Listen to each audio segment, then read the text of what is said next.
Good evening, everybody, and welcome to this webinar. My name's Campbell Venning, and I'm going to be your host for the night. And hopefully we give you some insights to what we're seeing and hearing in the market. Just a few housekeeping issues now that we're in lockdown in houses as opposed to offices or presentation venues. If you haven't used a webinar software like this before, you've got a bit of control. You can ask questions. There's a chat option that you can talk to one of our staff with. And we're also going to run some polls during this webinar, which is something we haven't done before, but we thought we'd get people. We've got quite a lot of people booked for this webinar, and we'd quite like some feedback on market questions. So we're actually going to run a couple of polls during the session. And you'll see a little screen pop up on your box, or on your screen, sorry, and it will just basically prompt you to answer some questions that we're going to put to you. But hopefully tonight's informative, about 60 minutes all up. We're going to have a couple of our staff answering questions during the presentation, so I don't have to jump in and out. And we're just going to talk a bit, we haven't done one of these for nearly a year. We've just been so busy with the business and helping investors into new stock and new builds. And yeah, so it's quite dusting off the old webinar presentation mode. We just haven't done it for a while. So yeah, so we'll 30 minutes of a bit of I guess the market, the macroeconomic climate, a few other things that are driving that, and then at the end, if we've got time, we'll just jump through some of our projects, and I'll talk about some of our up and coming projects because. Yeah, we've had probably the busiest 6 months, maybe 12 months that I can ever recall in property. So we haven't been doing a lot of webinars. As I said, it's nearly been a year. And the last time we were doing webinars, we were doing 3 a week because we needed something to do during lockdown, and that was lockdown 1. Now we're in lockdown 2. So by the number of people that booked for this, I think we'll probably be doing another one next week. Because we've all got our fingers crossed on the south. We're South Island based, even though we've got offices in Auckland and Wellington, our head offices in Christchurch. We're all dying to get out, but the reality is this new outbreak is pretty serious. And whether you agree or not with the government, they've opted for a brutal reaction as opposed to a soft reaction in dealing with it. So I don't think we're getting out of home anytime soon, based on what I'm reading and hearing. So lockdown 2, what does it mean for property investment, and is now the time to buy, was the headline that obviously got you to book for this. I'm just going to check on my little toolbar if there's any questions that I need to be answering. But I'm pretty sure that Alex or Jonathan are answering the questions in the messages. So Jonathan, I'll leave that one to you or Alex. But just a quick agenda for the night, and we're just going to talk about the housing market, an update, what to expect moving forward, why we think New Zealand's going to experience serious inflation over the coming months and years, building supply shortages, and why investors are selling old and buying new. And then we'll review our current projects. And I'll give you a bit of an update in terms of our team because yeah, we've actually doubled in size in the last 9 months. So it's been a busy time on the recruitment process, and we've got a formidable team and probably another 4 people that we'll be hiring over the coming months. So that's our agenda for the night. So one of the things we used to do on a monthly basis was give our clients insight into what's going on around the market. This is in the media, and we get our stats from about 7 different sources. This has come from REINZ, which we're a member of. And it's not rocket science, or it's not a secret that we've had an amazing year as a country. These stats that you're seeing on the right are July 2020 to July 2021. And the whole country's had a huge leap in value. And so even if you did nothing in the last 12 months but stay in your home or lived in your home and that was it, you made 20% across the board, or based on your value increase. And some of the locations had more than that, some had less, but on average, nationally, we're up 25% since July of last year. And the 20-year national growth average is only 8%. So I guess this begs the question, are these current prices sustainable? Things don't always keep going up. But we've had a very interesting year with COVID and the subsequent flow-on effect of what's happened, or what happened with Kiwis returning home, supply and production stopping for a number of months last year, and borders rules around the world changing, with some countries vaccinated, others not. It's had a really testing time on our market from a number of angles, but mainly positive, which in a crisis, you don't typically see that. The last big crisis in housing was in 2007 when we had a liquidity crisis, and that damaged property. It was a terrible time if you're in property, whereas this crisis has been unbelievably good for property. And we'll talk about that more in a minute. But all in all, if you're in property, in the last 12 months, that's a huge gain in 1 year, when the national average is 8. It's 3 times that in one period, or one 12-month period. So let's look at what's driving these prices up. The government introduced a range of economic instruments in an effort to combat the housing, the price rises, but ultimately it comes down to a number of things, but supply and demand, if you did economics at school or university, the government can only control so much, and they can't control supply and demand down to the nth degree. And what's happened in the last 12 months has been a real issue around high demand and low supply, and I'll just get into that now. But if we look at the demand side, the big thing, back in 2019, we had a net migration drain every year. People were leaving New Zealand to go and work overseas. However, if you look at the big number there, in June of 2020, our population had risen from migration by 133,000 people, nearly 134,000 people.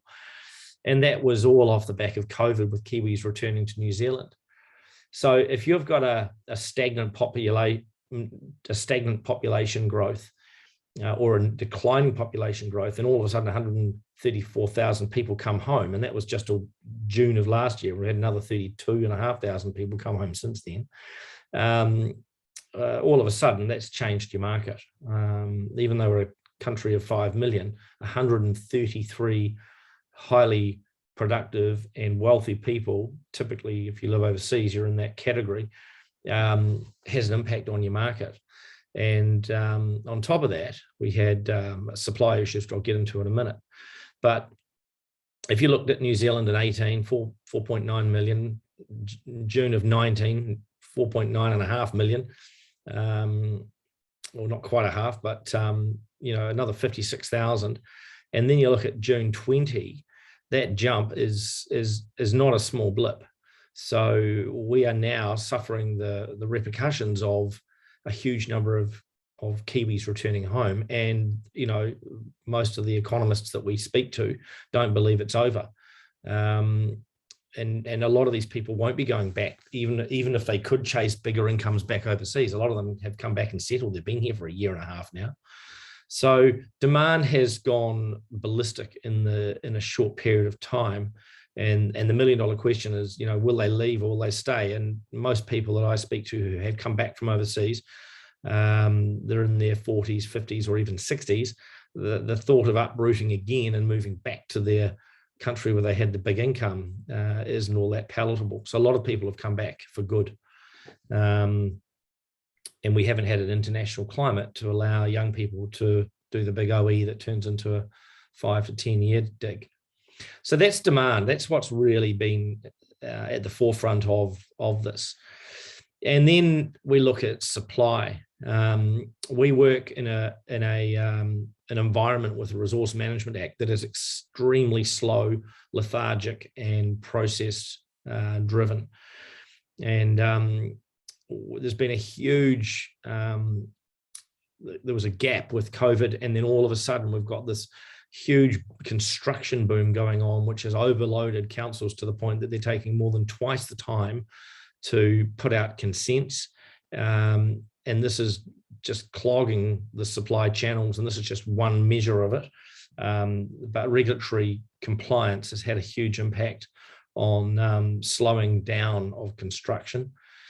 But then we look at the real big change, and this has an impact on pricing. So we've got this huge demand that's just hit our shores. We've got supply issues with compliance and getting consents. If they were used to doing 5 consents a day and it's gone to 30, that has human resource pressure. So councils aren't twiddling their thumbs, they're just overloaded. Add on top of this, we've had huge changes in construction from COVID, from demand, from large suppliers moving out of New Zealand. And all this means that there's going to be huge price increases on manufacturing, on construction. We work for about 30 different developers across the country, and every single developer we speak to, it's the same story: expect price rises. They're building, we're in the middle of building some, doing a renovation at home at the moment. And our builders told us that materials are going up by 30%. So, you know, right across the board, we're hearing of labor increases, material increases, timber increases. And the reality is a lot of the goods that go into New Zealand houses are from the Northern Hemisphere. And the cost of moving a container 18 months ago at 500 is now over 5,000, because a lot of the shipping companies to stay in business have halved their fleet or just sat their fleet in their home ports to make sure that when they do send a container ship out, they are actually making money. And in an environment where demand exceeds supply, often it's a time when vendors or suppliers put prices up and take a super profit. So we've got all these different factors happening at the same time, and all that means is that prices of the house or the investment property that you're going to buy or the renovation you're doing at home, it all just means price increases. And you know, it would take a miracle for this not to happen. We're already seeing it. We're already seeing it in a number of areas in housing. Land increases. Sections that were $150,000 18 months ago are now $250,000. Sections that were 200 are now 300 and something thousand. We're just seeing inflation across the board on so many areas of our industry. And then the big one from the government's point of view is inflation. And the government, or the Reserve Bank's got a mandate to keep inflation between 1% and 3%. And it's been doing a pretty good job of that. But in the last few months, it's just started to point the wrong way from a government's expectations. And what that means is that interest rates are going to start rising very soon. And if it wasn't for this Delta outbreak, it's pretty certain that the Reserve Bank would have put interest rates up last week, and they didn't because of this lockdown that we're currently in.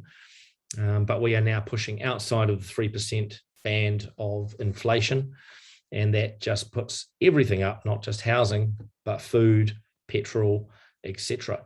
And that graph to the right there is showing inflation as of last week, I think, just over 3.2%. So you can expect price rising everywhere, price rises on all goods in New Zealand. So yeah, we've got a heated economy at the moment, and it's always up and down. But housing is a huge part of it, and the housing market has a huge role to play in, it's had a huge role to play in re-stimulating the economy since the last downturn back in 2008 to 10, and when it really started to crank up in 2016. So it's getting to the point now that the government's going to have to put the brakes on that economy, on that inflationary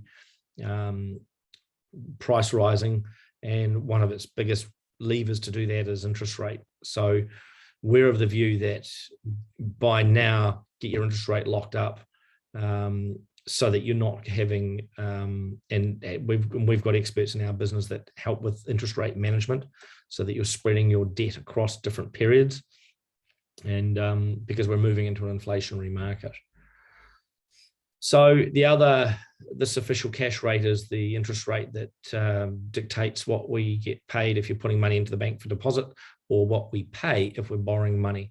And the official cash rate didn't change last week, but we're pretty sure it was set to change. So yes, expect that to go up to help inflation go down a bit, and that's what we're expecting over the coming weeks or months, depending how long this lockdown goes. Yeah, the government's got a pretty firm view on this current lockdown, that they're not letting us out of pokey anytime soon. So it could go on for the rest of for the whole of September. We just don't know. Hopefully the South Island gets opened up, because it hasn't had much any signs yet, apart from in water. But that could be the MIQ facilities that's creating that. But we just don't know. There's too many unknowns in front of us right now to make speculative guesses. So demand supply, we've been in an environment where it's just it's tough for builders to control costs, and they're all telling us prices are about to go up. And whilst we've had this, I guess, hiatus on everything, we're all stuck at home, interest rates were definitely pointing into the north direction. This was from David Orr from the Reserve Bank. He was expecting rates to climb, but from the same point, he wasn't expecting the COVID lockdown. So I guess what we look at in an environment like this, if you can lock up today's pricing when you're pretty confident that you've got an inflationary period where prices are going up, it's not a crystal ball, but it's a pretty good indication that what you sign up for in 6 to 9 to 12 months is going to be more expensive than what it is today. And I guess the markets, you've already had a gain. But because at some point that gain gets caught up with new prices going up. And as I said, of our nearly 30 vendors, we are getting told everything's going up at the moment. And in the last 2 weeks, I think about 10 of our vendors put prices up in the last 2 weeks. But we still have projects where they haven't changed the price. We still have projects where the price was set over a year ago. So yeah, we are in a fortunate position that we keep a pretty close eye on it. So talk to one of our team about which of our projects has the oldest pricing, because I don't think they'll be like that in 3, 6, or 9 months.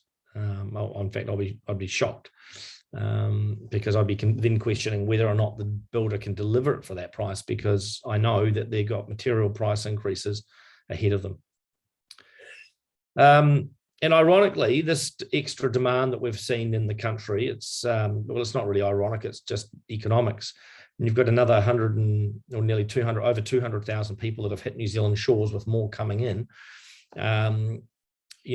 Volumes have been affected. So sale volumes in the last 12 months have just been record numbers month on month.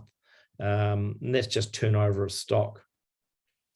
So I'm just going to have a quick pause here to see if there's any questions for me from Jonathan or anyone else, to see if I am missing anything. In fact, I'm going to run one of these new polls. Actually, Jonathan can do that. Jonathan, do you want to run? We'll just put one of the polls out to see if that is going to be popular with our attendees. And we'd love your feedback. So we've put some questions in these polls. So we'll run a couple now, and let us know what you think from a market point of view.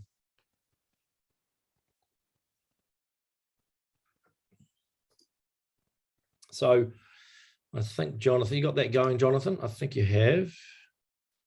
No, I have to do it. Okay, how do I turn that on? It's not actually coming up. Hang on. Why can't I find the poll? Sorry about this, team. We're yeah, it's actually not coming up the same it was before, Jonathan. So I'm not sure if I shut that and then I click on that. Where does it go?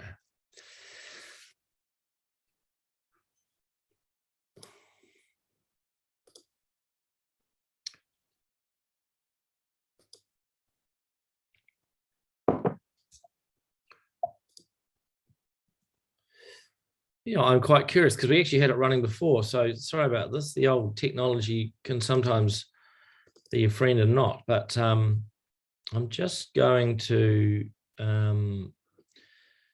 just have a quick look. Give me a second. Here it is. Why wasn't that coming up before?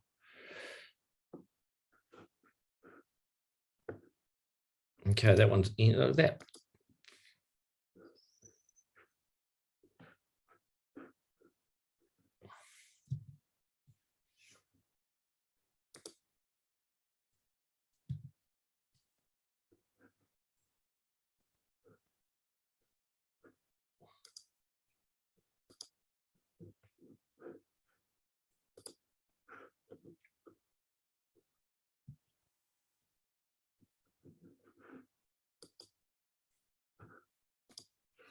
Yeah, look, sorry about the poll. It's not happening at the moment. Let me just see if that'll run now. No, it's not working.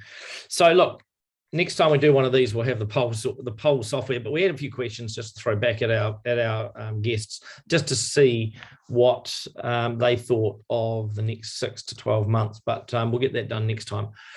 So let's come back to demand's exceeding supply, prices are expected to rise, interest rates are expected to go up. And this comes down to I guess, the pointed question of what should you buy? What should you do? And I guess with us, we look at property as a commodity. It's often an emotional purchase decision if you're buying a home. But if you're buying it for investment purposes, it is it shouldn't be an emotional transaction. It should be a financial transaction. Hence why I like the term commodity. Property should be the same as buying shares. It should be the same as investing in a business. It should be a financially driven purchase decision, but often it's not. So one of the things our team is very good at doing is helping you, I guess, take away the emotion. And because the first question people ask is what to buy, and 9 out of 10 people gravitate towards the best looking property or the most expensive property or the property in the best suburb. But the reality with property, it's a cash flow, it's a cash flow dependent product. And if you go and buy expensive property that doesn't pay for itself, or it requires third party income, you'll run out of what's called borrowing power pretty quickly. So we've got some cool products, which I'll show you at the end of this presentation, which I am actually on track for, on our website if you haven't seen it. So what to buy? Well, the first answer, the big answer there is new versus old. One thing that our government has done that I completely believe in the last year is incentivize people to buy new builds over old. We've got a serious housing shortage. That was before the 200,000 people came back with COVID. So we need more houses. And the government has changed the rules for buying old versus new. And you are financially incentivized by the government to buy new versus old. I've just sold a number of old rentals and I'm replacing them with new. And we're seeing a lot of smart clients doing the same. So some of the benefits, we had some tax changes recently, and it caused a riot in property investor circles, as it always does when any change is made. They were negative changes if you're an existing investor. But there was a silver lining in those changes, in that all of those changes were exempt for new builds, for new property. And I'll just break those down now. One of those is that you can still deduct interest on a new property. And so if you've bought a new property in the last 6 months, the interest is still deductible, whereas if you bought a secondhand property, it's not. And if you had existing secondhand property there's a period of time where it's being phased out by the Inland Revenue. So the rules for new builds haven't been determined yet, but they did, the Inland Revenue and the government came out and stated that new builds are exempt from the changes that were made.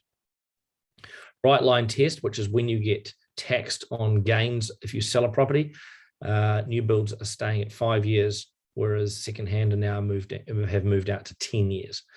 So, and the other reasons to buy new versus old is that you're getting 10-year guarantees with all new builds. If you're buying off the plan, you're also you can get advantage of the gain as it's being built, because you're locking your price today and you won't pay for it for 9 to 12 to 18 and sometimes 24 months if it's an apartment complex. The government have also exempted increases in deposits for new builds. So if you want to buy a brand new property, you only have to put investment property, you only have to put 20% down. If you want to buy a second-hand property, you've got to put 40% down. So they're not penalizing you for buying second-hand, they're just incentivizing you to keep the new stock flowing. And this is another reason, not just the 200,000 Kiwis that have come back from overseas, but when you can get twice the amount of investment property for the same deposit, this is another reason why we're getting a huge flock to new builds versus secondhand. And people are paying a premium for new builds because they only have to put 20% down, not 40%. And the other reason, and I'd liken it to cars or technology, new builds come with the latest foundation solutions from what we learned from the 2011 earthquake in Christchurch. New construction methodologies have been developed since the earthquake, which is now over 11 years old, or 11 years ago. So the construction industry has learned a lot from these types of events. So if you buy a new build, you're getting the latest foundation solutions, latest construction methodology, latest sound and weatherproofing. So you're getting a much more technology house or property that's had all of the technology put into it that you won't with a 50s, 60s, or a 70s villa.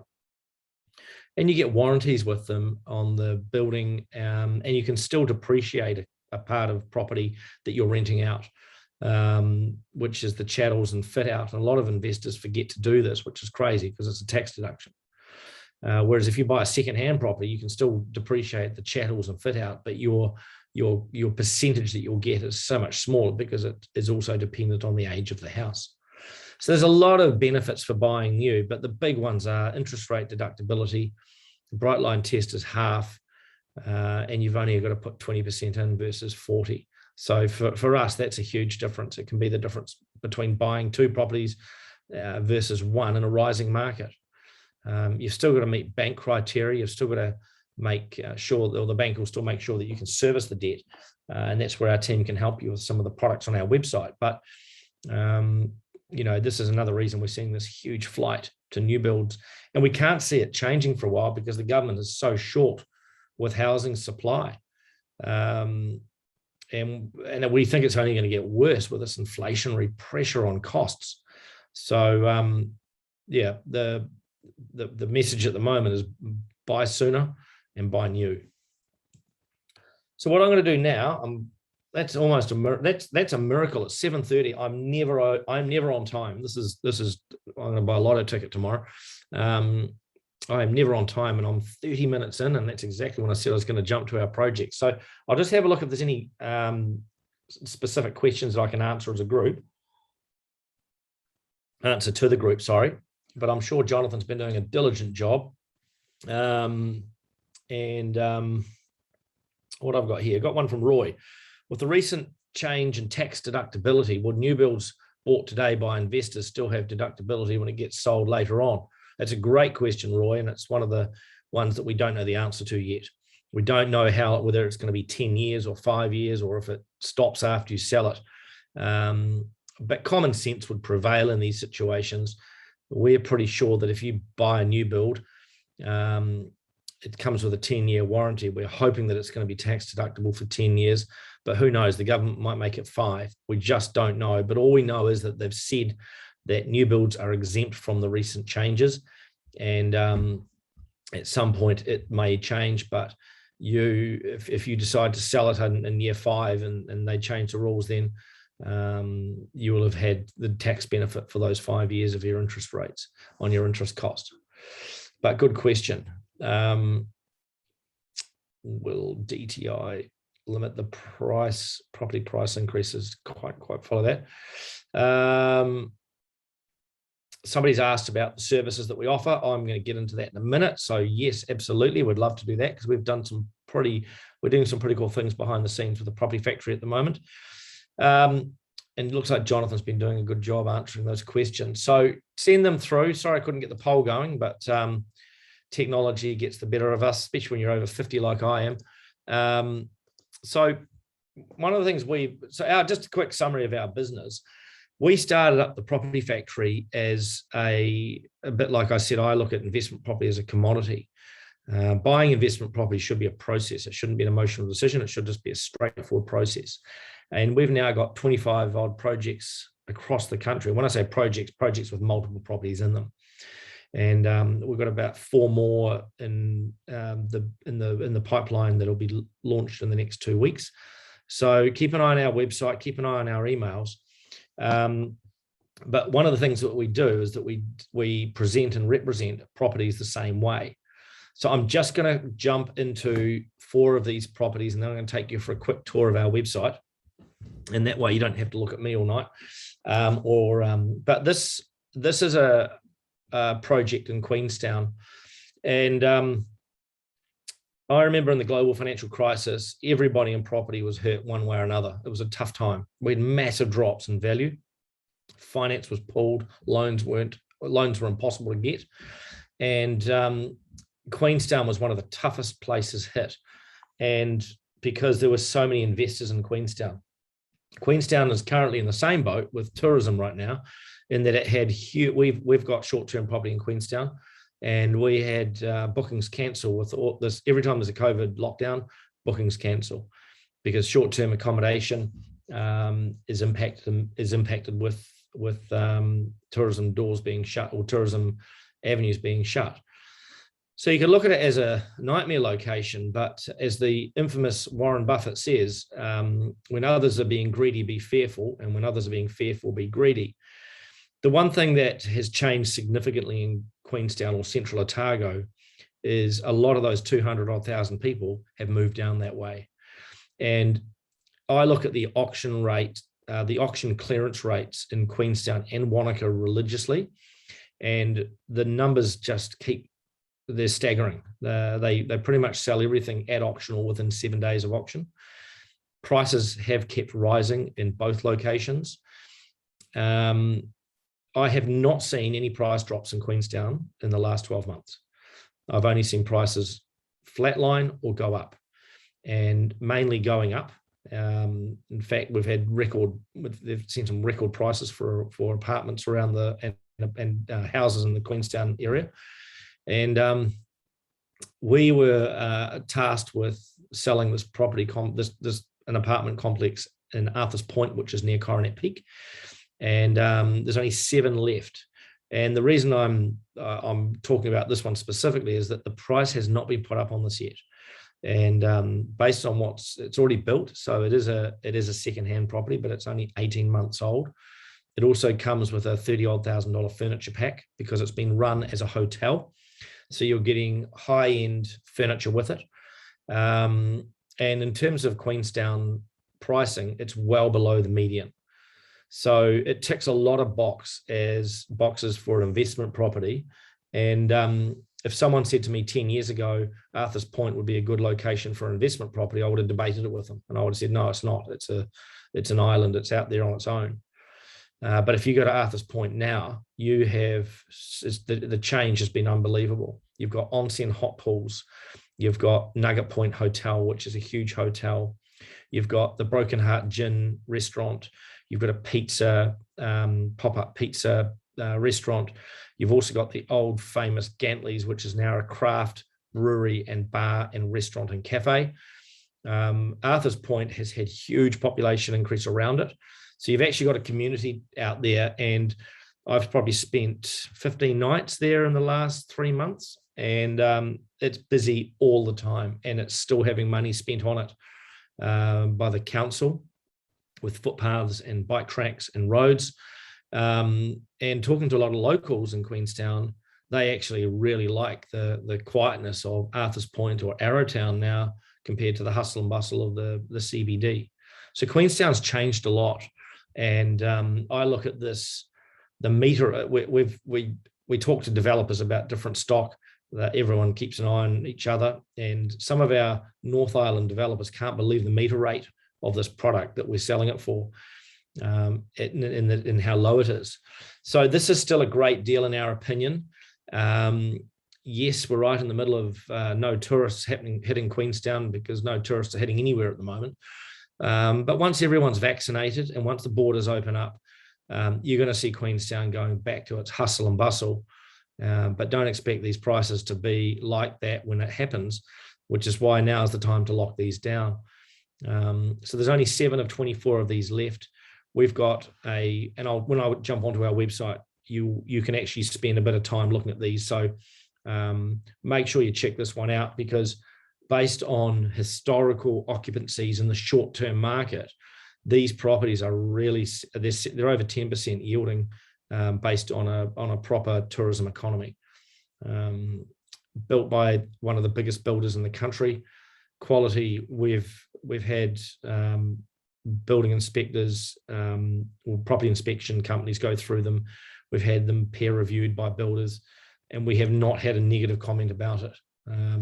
Steel, concrete construction, Durablock insulation, low power bills, gas, reticulated, fantastic project. So I can't say much more about it except I don't think we've had somebody go down there and not confirm their contracts. So yeah, fantastic investment if you want a prime location, prime destination, a prime investment property, a prime destination. So that's La Residence du Parc in Queenstown. We put this one up literally 2 weeks ago. Dornbach Road, Massey, Auckland. These are only 20 minutes from central Auckland, 610 to 775 for townhouse, 2-bedroom townhouses. And there's only 12 of these left in a decent sized complex. So that's one that literally has been only up for a couple of weeks, if that. So that's in Massey. We've got back down into central Otago, we've got some very well priced townhouses in Wanaka.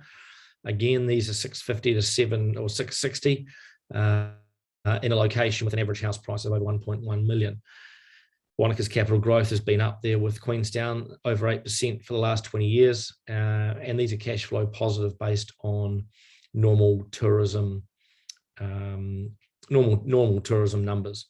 So, and Anderson's Road, Wanaka, is an extremely sought after location. It's close to the town, it's close to the lake, it's close to amenities around that area. So that's Anderson's Road, Wanaka. And now we're now down to Christchurch. So got this project in Addington, and Addington is a up and coming location. It's had a lot of gentrification through renovating old houses. It's had a huge amount of new builds. And with the price at 649 to 735, and there's only 18 of these left, that is a really, really good deal in a location which is minutes from Hagley Park, less than 10 minutes to drive to the CBD from this location. So that's Lincoln Road, Addington. And I think I'm going to jump to the website in a minute. But before I do that, somebody asked before about what our services are. We are weeks away, and I say weeks, thinking 2, maybe 3, but hopefully not 4, but could be 4, 2 to 4 weeks away from launching a fully integrated financial advice business and mortgage broking business. And these are for our Property Factory clients to make the purchase decision easier and to give them support. Finance, I think there's something like 13,000 mortgage brokers in New Zealand, but I have only met probably 3 what I deem expert investment brokers. And I was trained and worked for a chap who was one of the founders of investment lending in New Zealand. They introduced the bank he worked for was an American bank who introduced revolving credit facilities to New Zealand in the 90s. And so he was there, and that product was designed for investing. So I was fortunate enough to have 3 years working with an expert investment business, and the boss taught me some fabulous traits that I still have today. And our in-house expert, Julian, that you'll meet when we launch the business, is just like Tom. He's an expert investment lender. He's been doing it for over 10 years. And we're really excited about that service, because not all mortgage brokers are created equal. And no disrespect to them, but investment lending can get complex, especially if you've got multiple properties, multiple banks, which is good.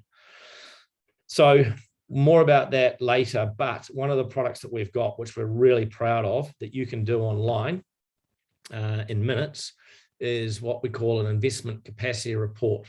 And basically, it's a financial report that you can get delivered to your inbox on your current financial strength or weakness. And what it does, it identifies what you need to look at fixing or improving to allow you to buy more property. So it uses the same math as the banks, but it puts it into an English that makes more sense than a number of financial, people, how they speak. So we've made this so that most people can understand it. And if you can't understand it, one of our team will help explain it to you. So I'm going to show you how to use that in a minute. And we're going to have some questions, but before we do that, we're going to jump to it. So this is our website. I've landed on our website. One of the things you have to do if you haven't been on our website before is join it as a member, and then you get access to a whole lot of free stuff on our website. And one of those free things is this investment capacity report. So this is me on our website. I can jump on current projects. You can actually fly into these and look at them from the air. That's pretty cool. This is all Google technology. We can't take the credit for this. And then you can see our Christchurch projects. We can jump around up to the North Island, look at our Auckland projects, and you can see where they are. So if you haven't done this before, have a tour of our website, or you can just look at them by lists. Here's our Auckland listings. Quite a few in Auckland. Very low in Wellington, but that will hopefully change over the coming weeks, because we've got a few new ones coming up, one in Wanaka and one in Queenstown, and a few in Christchurch. So this is where our properties are listed. And I'll jump on to the Queenstown one, since I've spent a bit of time talking about it. And there's probably at least 4 hours of reading on each of these listings if you went through everything. There's drone footage, video footage, photo renders, or some of all of the above.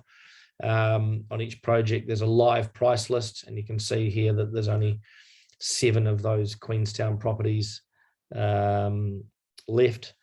And each of these projects is presented the same way. You get my spiel on each one. You've got photos, you've got walkthroughs, but let's jump down to the nitty gritty. You've then got the numbers. And as you can see, the apartment sale price median is 1.1 million in Queenstown.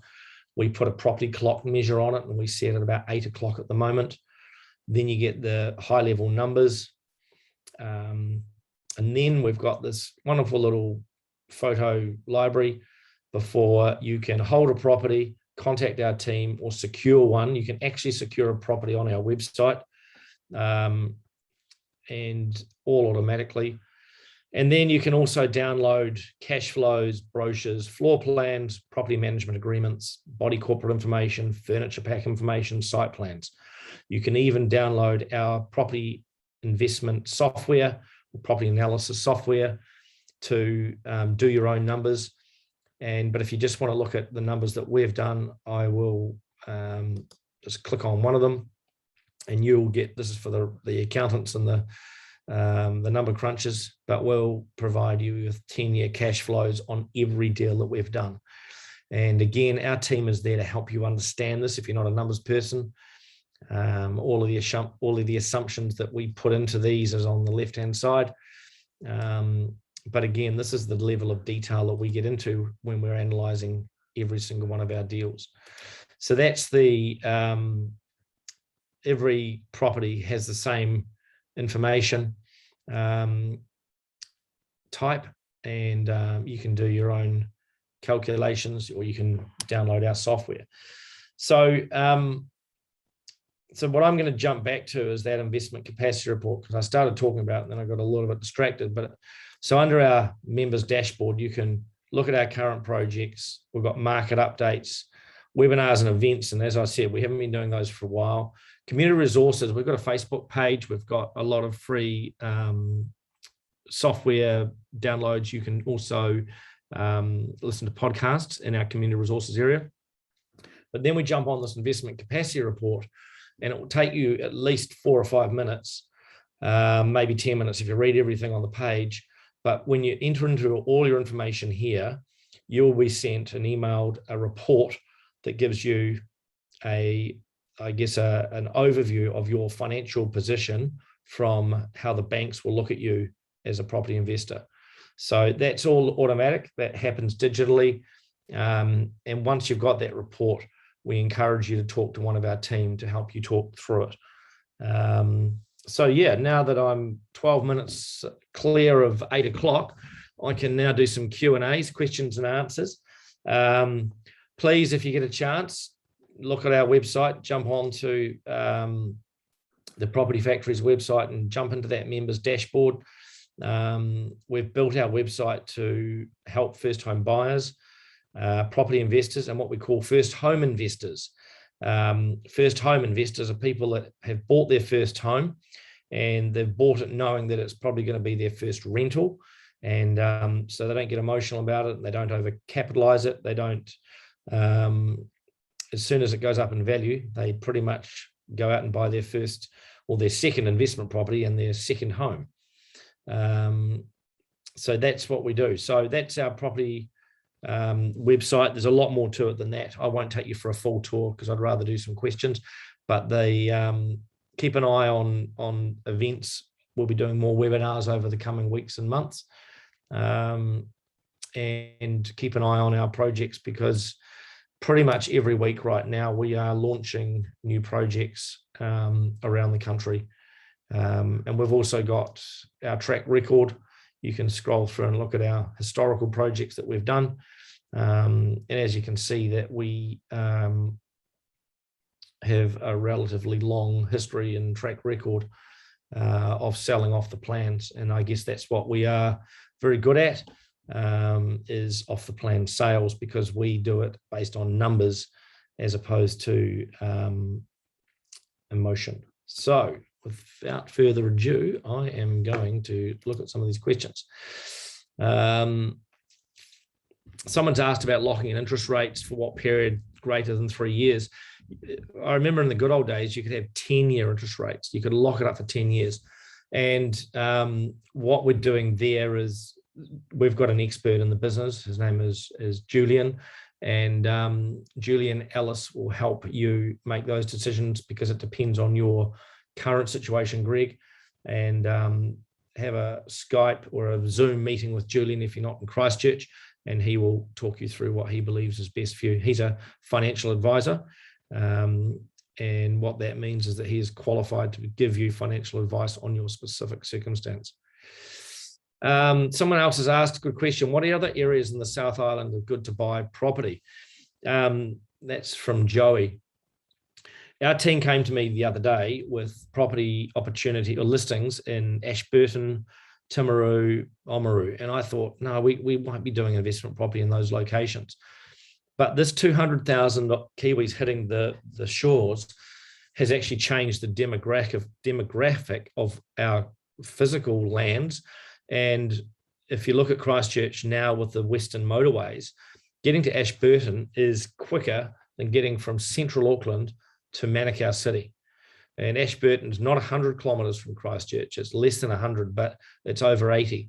So Christchurch as a location is changing significantly, and people are renting in places like Ashburton, Darfield, Rakaia, and driving into Christchurch every day because the roads have just been so significantly improved. We're going to see the same in Kapiti, Wellington.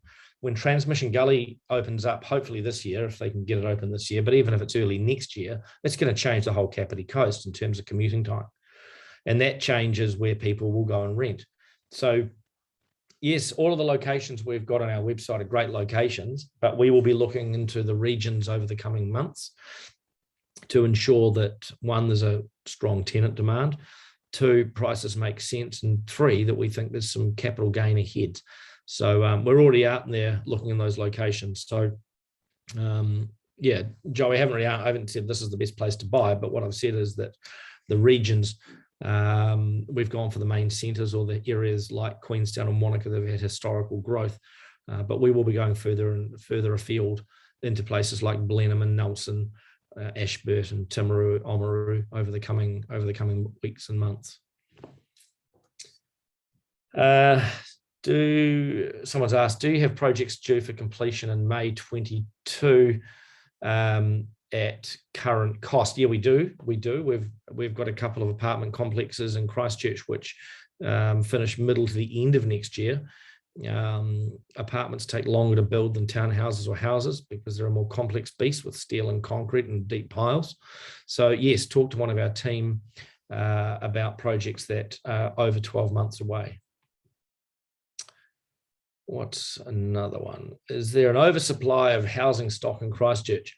I reckon a year ago that was every second question, because a year ago we just had this rush of new builders to Christchurch.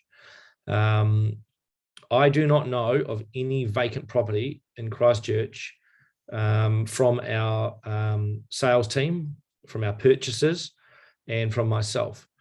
There is such a shortage of property in Christchurch. And there is also a huge pool of rental properties that should be demolished. I've been into some rentals which, in my opinion, are third world. And this isn't just Christchurch, but Christchurch it's got a tough climate. It's cold in the winter and hot in the summer. It's also got salt hitting properties. So a lot of Christchurch needs to be gentrified or rebuilt, still to go. So whilst we had a huge supply increase in the last 10 years, proportionate to the amount of people that have moved here, or the amount of people that want to move out of their crappy old rental into a new rental, we just don't see vacancy. And probably 2 years ago, there was a bit of vacancy in Rolleston because it was the fastest growing location in the country. And builders were just rushing out there, buying sections and building houses without any buyers or tenants lined up. And so we let it pause for a while and we held back. Whereas now, if we listed a property in Rolleston or Horswell or Lincoln, if we put it on our website tonight, it would be gone in the morning. There's so much demand in that location for rentals and for homes. So I can't see oversupply in Christchurch for years. It's not months, it's years. It will be a huge population centre. Melbourne has tipped to be bigger than Sydney in 2030 or 28 or something like that. Christchurch is now the second biggest city in the country. And whilst it's never going to tip Auckland over, I can see 1 million people living in Christchurch easily in the next 10 to 15 years based on there's a lot of land in Christchurch still to go to be built on. But people also have to remember that building on land doesn't happen overnight. You've got to have all the infrastructure going there. Jacks Point, Queenstown could not grow any bigger until they finished the bridge down by the Hilton, down by Kelvin Heights. So there was no shortage of builders. There was no shortage of land. There was no shortage of speculative developers, but until they put the services in, they couldn't do it. And Christchurch is the same. They can't just go and plonk another 500 houses in Rakaia. You might get 50 if you're lucky, but then it will put all the existing systems under pressure. So population increase is held back by a lot of things, and one of those is infrastructure investment. So yeah, I don't see prices falling unless we have a left field event or an oversupply anytime soon, because we've had over 200,000 Kiwis come home, and a lot of them are 2-point-something people. So that's a lot of houses that still need to be built over the coming years. Albert's asked, which areas of New Zealand do you see as offering better than average capital growth over 5 to 10? I can't answer that. I mean, the main centres are always the most popular because that's where jobs are. People go lifestyle to Wanaka and Queenstown, but it's a tiny percentage of the whole population. The best answer is stick close to the capital locations, which is why most of our listings are in Auckland and Wellington and Christchurch, and we've gone for high growth areas like Central Otago. But we will be in Blenheim and Nelson. We will be in Ashburton. We will be in the Hawke's Bay. We just haven't had the manpower to do that yet. So yeah. Someone's asked, with rising build costs, is there a risk of new build projects with long delivery times and the builder going belly up? Yes, that's a real risk, and it's one of the reasons that we do a lot of vetting of our vendors.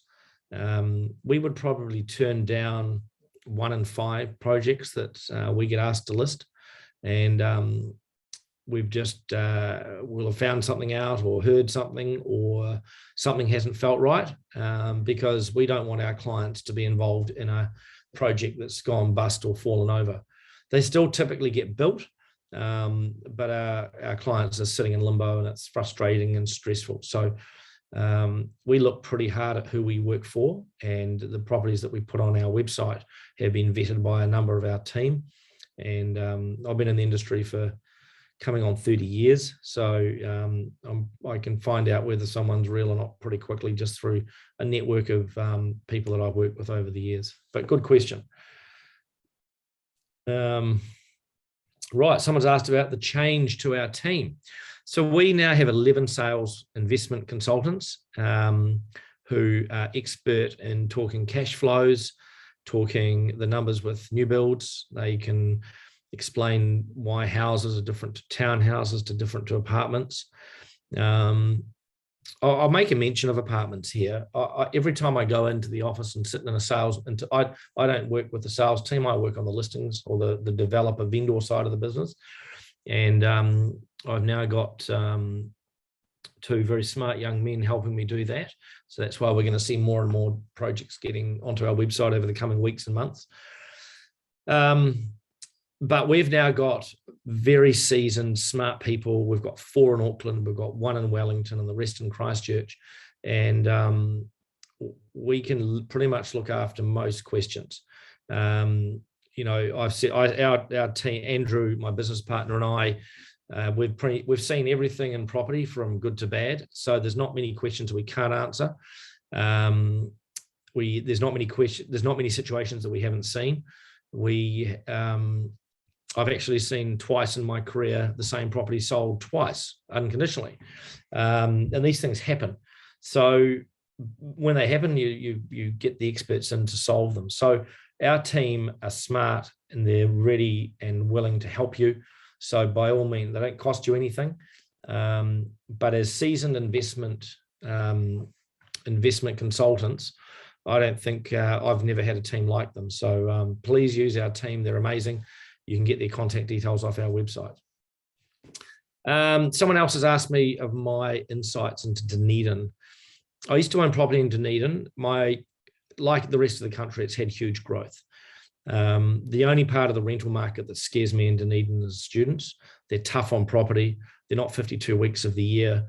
And the difficulty with student property or student rentals, regardless of Dunedin, same in Auckland and same in Wellington and Christchurch, is that they typically are held back on value based on yield, because they're often in a complex that's purpose built for students.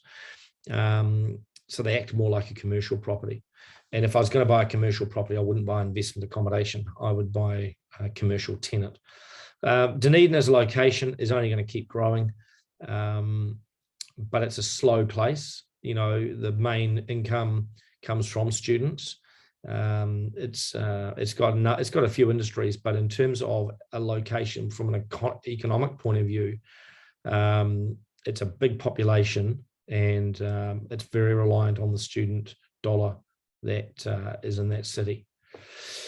Okay, just up some more questions coming in thick and fast. It's good. Are we looking at Pukekohe at the moment? Yes, we are. But we're pretty fussy with what we list. Not all investment property is created equal, and that's where our team will come in. We're very happy to do a peer review for you on a property that you're looking at, because they're not equal. I mean, another good question here on that topic. Rahul's asked if is an apartment a better investment than a standalone house, and it's a loaded question, because there are some attributes of apartment living which are fantastic from a rental point of view, but then there's some capital growth aspects of houses that are great from an investment point of view. I grew up in Hong Kong, so I'm very pro apartment. Lock and leave, no lawn to mow, a body corporate manager that looks after the outside of the building. I'm very pro apartment, and I see over the next 10 to 20 to 30 years a huge migration of young people into apartments because they're so easy to live in. We used to have 10,000 meters of land that needed to be mown and looked after, and my wife planted 1,000 plants in this beautiful garden, and it was gorgeous, but man, did it cost to maintain. Whereas apartments and townhouses are a much cheaper business to run.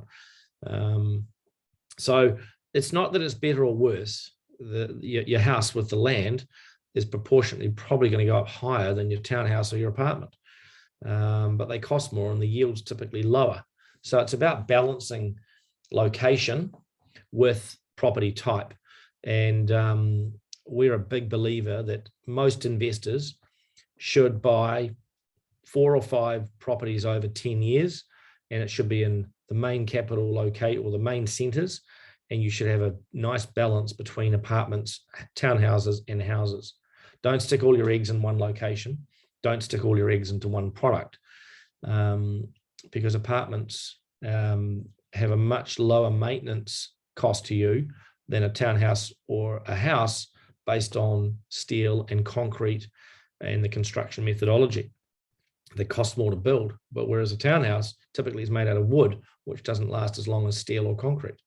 So there's not one, it's not one's better than the other. One serves a different purpose to the other, if that can be a decent explanation. Someone has asked, what is the demand from buyers, investors to purchase a year-old property new build? Demand for old properties has dropped right off. And I'm experiencing that now because I'm selling my old and I'm replacing them with new. They're selling, and the main market for older property is first home buyers or owner occupiers who are happy to spend a whole lot of money making the house nicer to live in or to sell to an owner occupier. But from an investment point of view, keep away from old, only buy new. The government's financially incentivizing you to do such. Someone's asked me about, will I buy a property in a company or a trust? That's specialist advising. We don't give advice like that. We will send you off to the right lawyer or accountant. And yeah, we're not a tax advisory. Our financial advisor, Julian, will give you an opinion on it, but he'll probably send you off to a specialist firm that does asset planning. Someone else has asked about Central Otago. They've said Queenstown's increased over the years. What about places like Cromwell? Cromwell has gone up proportionally, probably greater than Queenstown recently. Its average house price is much lower, but the jump that it's had is huge. We had family property in Cromwell and an industrial subdivision in Cromwell over the last few years, so I've watched it pretty closely. In fact, our claim to fame in Cromwell is now Venning Crescent. We got to name a street that we built, but that's another story. But Cromwell as a location to live in has just gone through the roof, and I think it's probably got an okay rental market, but I wouldn't want to have 500 rentals there because it's an owner-occupier destination, and as it grows, the rental market will grow with it. but there's some nice new new suburbs and subdivisions around the lake in Cromwell.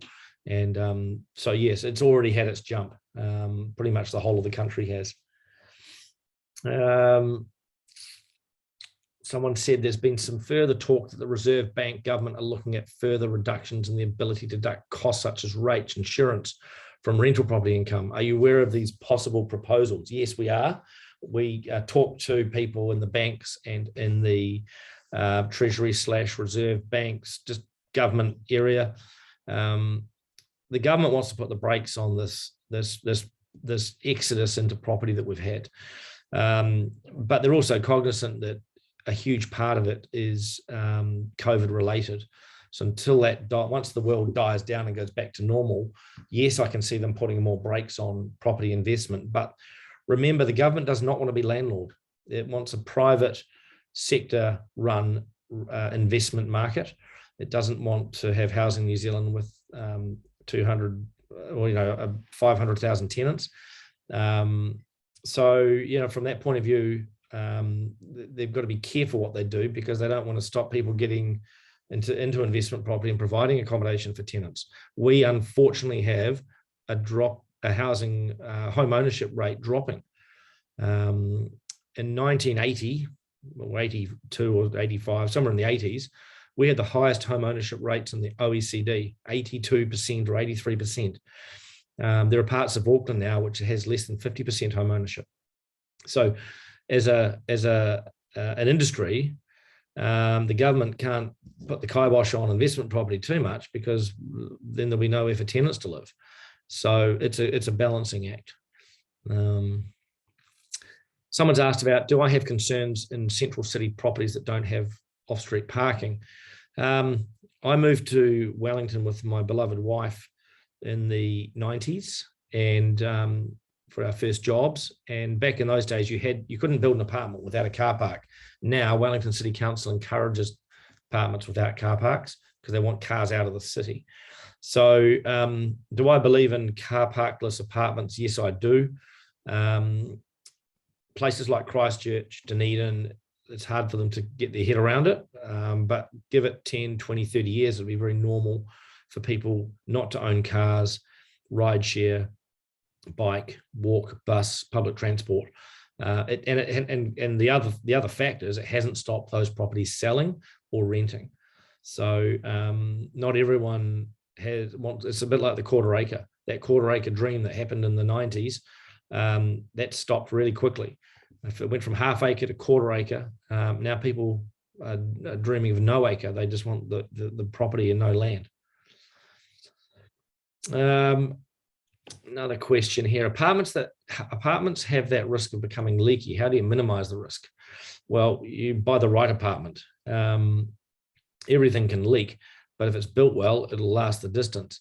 So when an apartment complex is well built, it's probably more watertight than a house or a townhouse, because of the methodology involved in apartments. It's a much more complex beast because it's high rise, so strength is a key aspect. And the ones that have been in the news were built badly by shoddy developers with shoddy products.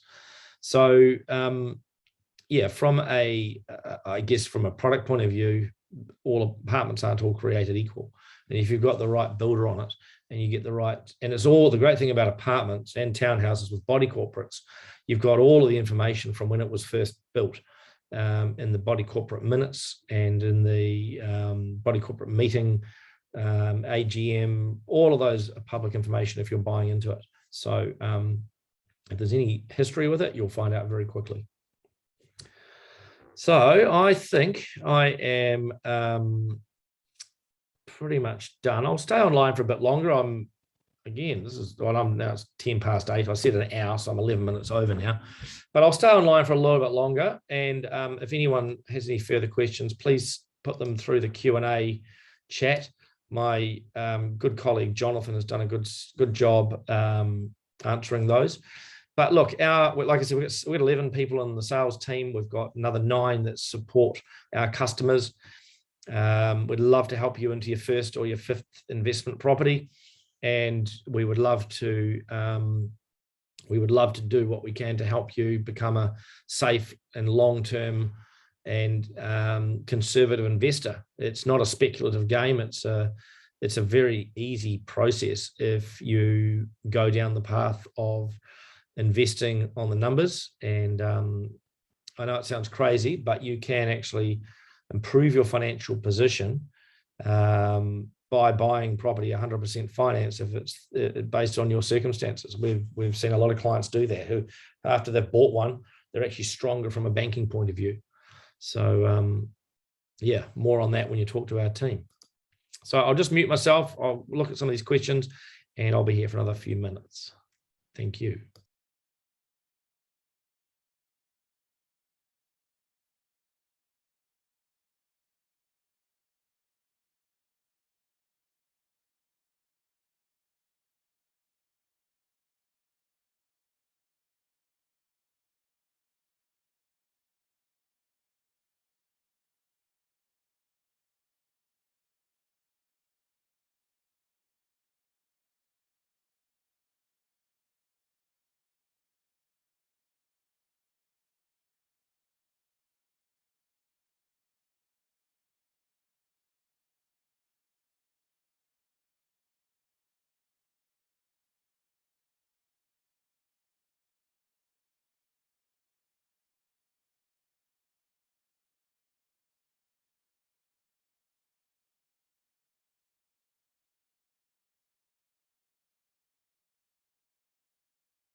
Okay, I don't think we've got any more, so I'm probably going to end this now. Please talk to our team if you need any help. The other thing is, if you want to watch this webinar again, it will be on our website in the next 24 hours. And we should be doing some more over the coming weeks and months, especially if we get locked down in our houses for another week or two. It's actually quite good fun when you know you got something on that night. So look, I will sign off now. I would love to help any of our new clients with their investing. We're all passionate in our office, in our business. And Sailesh, we've got this, you can watch that first 30 minutes on video. So it's not on there yet, but it'll be there in the morning. But yeah, no, we'd love to help you, and we'll be doing more of these, and we look forward to seeing you at one of our property launches. We always like to look after our clients when they buy something off us. So yeah, would hope to see you at the drinks for the Queenstown project, or one of the Wanaka projects, or Christchurch, anywhere. We'll make sure that you're looked after when you transact with us. So safe COVID lockdown, and hopefully not stuck on TV for too long, and you're getting out there and doing a bit of exercise as well. And we'll see you in a couple of in a week or so. Thanks very much, and have a safe and enjoyable evening.